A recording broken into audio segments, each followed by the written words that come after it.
I wanted the audience to have the experience that I had when I read that book. That was my only goal. If I could create a cinematic equivalent of the experience that I had when I read Gail's book, then I thought I would succeed. And what that meant was that I would laugh and I would cry and I would be thrilled and I would be surprised and I would experience deep loss and I would feel life affirmed and I would remember what it was like to go through first love and first loss, and most of all, I would learn something about how life is really defined through the people who we love. And that's what I wanted to create in this movie, a real roller coaster that was a rich, rich, surprising, exciting, moving, emotional experience.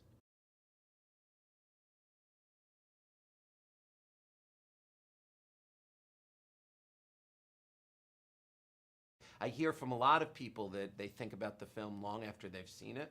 I hear this from, of course, its kind of core audience of teenagers, but I hear it from adults and from parents. I can't tell you the number of my peers who have seen the movie and called me a week later saying they're still thinking about it, and that's really gratifying.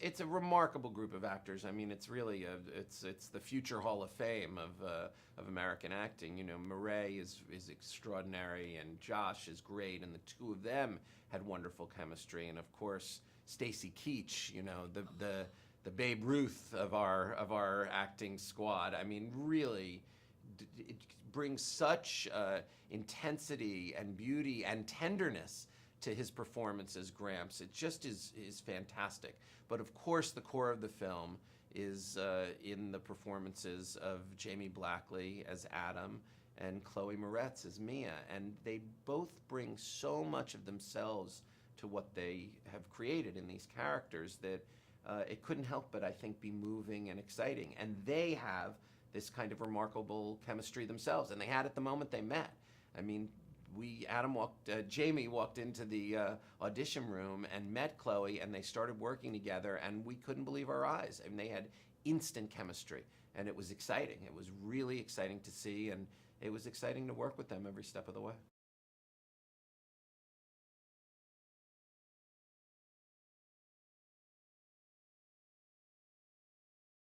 The very first thing I did after I read the book was put together a playlist of music. My initial response was a musical response because the book, as wonderful as it is, has one thing very central that the movie, I'm sorry, the book, as wonderful as it is, lacks one thing that the movie has, which is you can't hear the music. And there's so much music in this film. It's really, in a way, a musical. There's Mia's music, the classical cello music that she performs. There's Adam's music, the music that his band performs. There's the music that Mia's dad's punk band performs. There's the music that they listen to, the grunge music from the Pacific Northwest, the new wave music, the punk music that her parents love, and the contemporary music that's of the kids' generation. But one of the things that's really exciting about these people is that they are influenced by generations of music.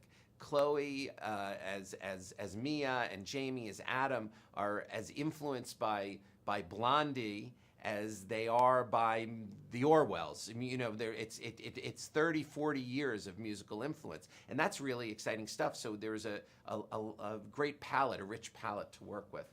And I just knew that making a film using this music would be, you know, a really exciting thing to do. And then, of course, we also have the score by the great Heitor Pereira, who audiences know from his score for Despicable Me and Despicable Me 2 and other wonderful films like that, and he brought such a richness to it. So there's just an endless kind of musical sense going on throughout the film, and it was a really, really exciting part of creating it. As you say, music is a character in this film. I always would say to people, the music is the air that the characters in this film breathe.